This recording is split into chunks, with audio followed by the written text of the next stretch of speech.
अपने मार्ग पर चलने के लिए वो लाया और ठहराया कि तू जाकर के क्या कर, जो तेरे दुश्मन है उन्हें भी तू प्रचार कर और उन्हें बता कि परमेश्वर के क्रोध से वो बच जाए, है ना।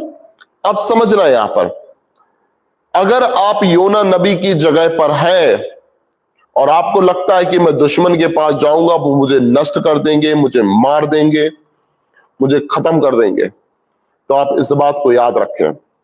आप इस बात को याद रखें, जैसे दाऊद कहता है कि चाहे मैं मृत्यु के घोर अंधकार भरी हुई तराइयों से होकर चलूं तो भी हानि से नहीं डरूंगा।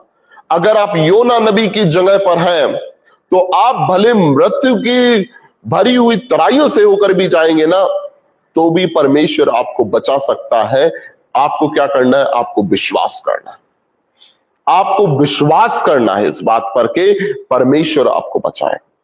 दूसरी बात, अगर आप नीनवे शहर के जैसे लोग हैं जिसको लगता है कि अब बुराई बहुत बढ़ गई है, आपका पाप क्षमा करने की योग्य नहीं है, आपने बहुत गुनाह कर दिया, आपसे बहुत पाप हो गए, आपसे आपका जो पाप है उसे कोई क्षमा नहीं कर सकता है, यहां तक कि परमेश्वर के सम्मुख तक आपकी बुराई पहुंच गई है, तो आप क्या करेंगे?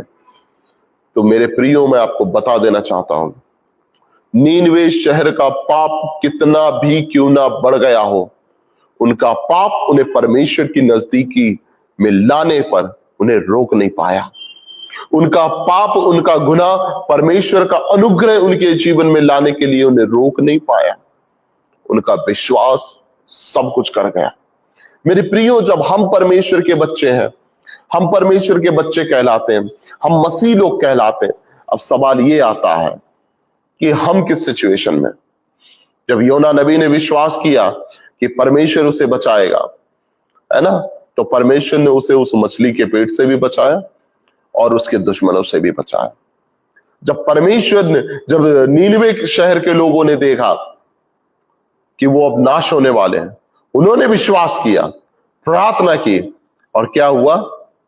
वो बचाए गए, उनके लोग बचाए गए। उन्होंने परमेश्वर के अनुग्रह को स्वीकार किया। भले वो इजरायली नहीं थे, भले वो चुने हुए लोग नहीं थे, लेकिन फिर भी क्या हुआ? परमेश्वर ने उन पर दया रखी, उन्हें स्वीकार कर लिया। मेरे प्रिय, ये वचन हमें क्या सिखाता है? ये वचन हमें सिखाता है कि हमारा पाप कितना भी क्यों ना बढ़ गया हो, चाहे वो नीनवे शहर के जैसे क्यों ना हो गया हो, लेकिन जरूरी ये है कि हम क्या करें? हम परमेश्वर पर भरोसा रखें, हम परमेश्वर पर विश्वास रखें, उसके पास